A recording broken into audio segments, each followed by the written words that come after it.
महेंद्र भैया केहू बैठ के गावेला केहू खड़ा होके गावेला और सज्जन भैया यहू में केहू तन ठुमको लगा के गावेला। तो हम मिजाजी कलाकार हुई, हाँ ना भैया? लक्ष्मण जी वही है कला जिसमें सबका है भला। और कहल बा कि जहाँ जैसन तहाँ तैसन ना करे तो मरद कैसन। और कहे बा कैसे एगो भक्त गुरुजी दूगो भाव होला, एगो लोग कहेला माई आ जब केहू कहेला माई रे माई रे, इतना माई के नीक लागेला जब माई रे लइका कह के बुलावेला अपने माई के। और यही तरह कहे बगा हो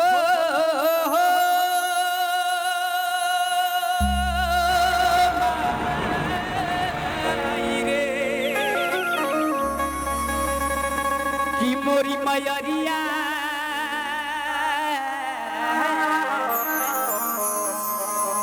हे माई रे हो ओ माई रे कि माई मक्का माई मदीना आहियो कि माई मथुरा काशी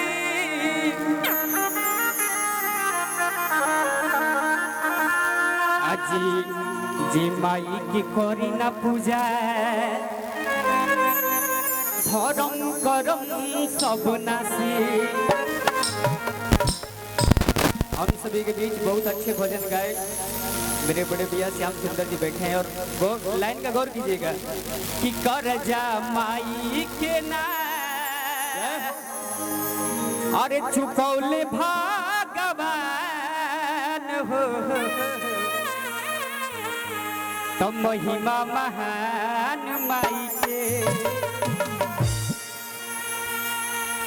और देखिए भैया की तरफ से बहुत सारा आशीर्वाद, पैसा औरों के हमरा खातिर बचा के रखलक बाकी सब दिया गई। पैसा पर देखिए जो प्यार आशीर्वाद मिल जाए हुए हमार हो हेमंत भैया।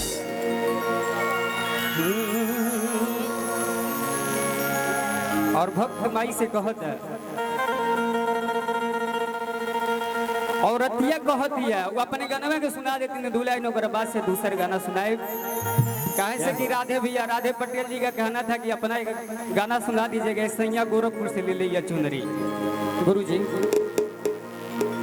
इस सैया गोरखपुर से ले ले चुनरी, इस सैया गोरखपुर से ले ले चुनरी। अंगना यही है मोया दूल्हा। और कहना कि इसमें महेंद्र भैया 2 1 2 3 4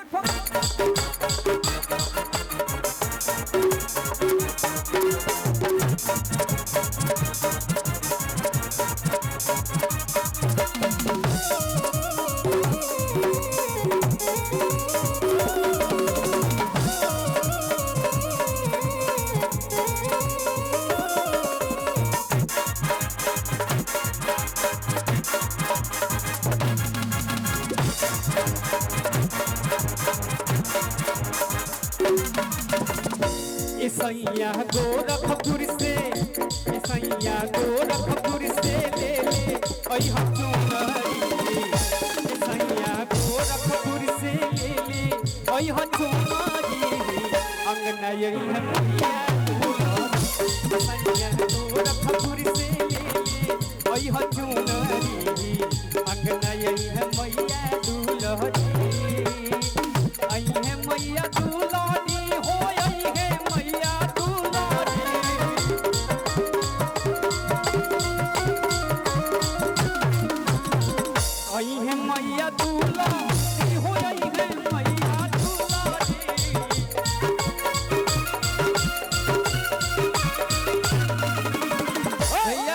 हो और देखिए वहाँ के ऐसे नहीं है कि हम चेहरों नहीं पहचान पाई नहीं है। और हम गुप्त दान बोल देते नहीं, 200 रुपया के आशीर्वाद बा। और पुरैनी वाली माई ऐसे ही आपके परिवार में आशीर्वाद बनौले रही। और कितना लोग चाहते भैया कि लक्ष्मणवा या डांस कर दे।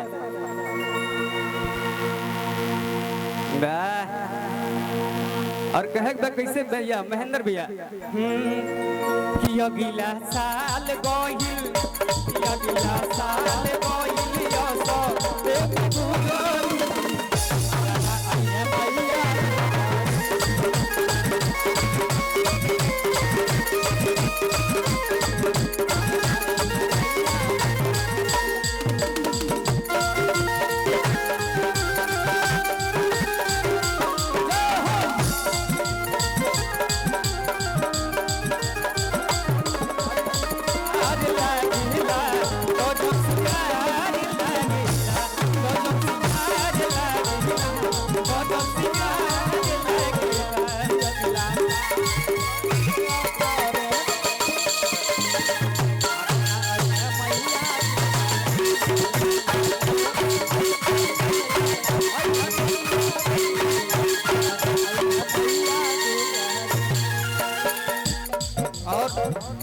महेंद्र भैया,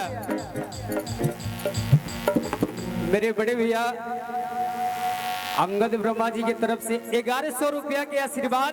एक बार अंगद भैया के नाम पे जोरदार तालियों के भैया। लक्ष्मण भैया जी, तो 1100 फेर दे पड़ी का ना तो में से 500 डिवाइड कर दो, देखा दे तो। और देखिए एक छोटी बच्ची की तरफ से दिवाकर भैया की तरफ से मेरे गुरुजी सुरेंद्र कुशवाहा जी की तरफ से बहुत सारा आशीर्वाद। और मेरे बड़े भैया श्याम जी हाईटेक लाइट रामानंद मौर्य छोटे जी बरियारपुर, उनके तरफ से 501 रुपया मेरे फोन पे आ गया है। भैया के पेड़ से बड़ा से ले ले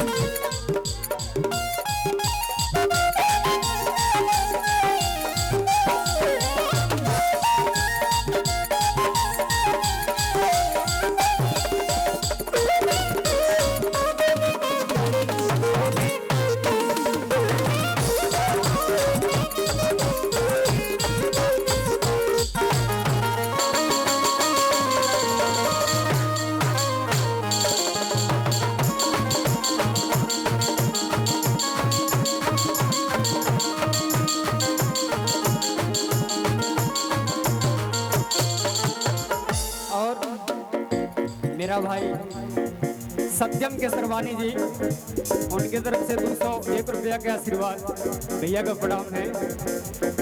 और औरतिया आगे कहती है जाके पौरता से लई हा जोड़े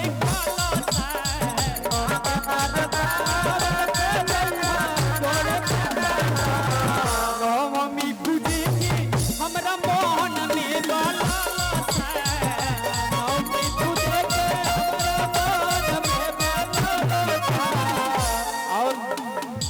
सुनी सुनी सुनी इन्हें सुनी। और मेरे भैया भैया सतीश भैया हैं, सतीश कुशवाहा जी, मुसहरी घर है और विजयपुर में इनका बहुत ही बड़ा सौंदर्य का दुकान है। भैया का बहुत आशीर्वाद और रुपए से लेकर के हर चीज से मुझे बहुत सपोर्ट मिलता, आशीर्वाद भैया देते हैं सतीश कुशवाहा जी। इनके नाम पे एक बार ताली हो जाइए भैया।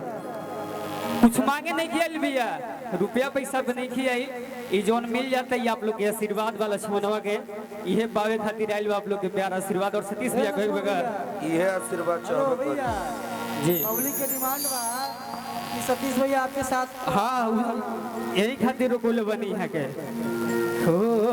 सही। Hello hello hello hello Lakshman भाई हैं एक बार खड़ी आइल नहीं यहाँ के तो मनो कुछ लेके मांग लेनी, अब की कुछ लिखता दे। हेमंत भैया जितना जितना रउआ कहब उतना गायब ओकरा खातिर भागल ना होई पागल ना होई आ लेकिन उधारी के बात करब तो संतोष हम पागल ना होई असुर जानतनी रउरा असुर लोग से आइल बानी का हो आई हो दादा ओ अजा के परता वत से लई हो जोड़ी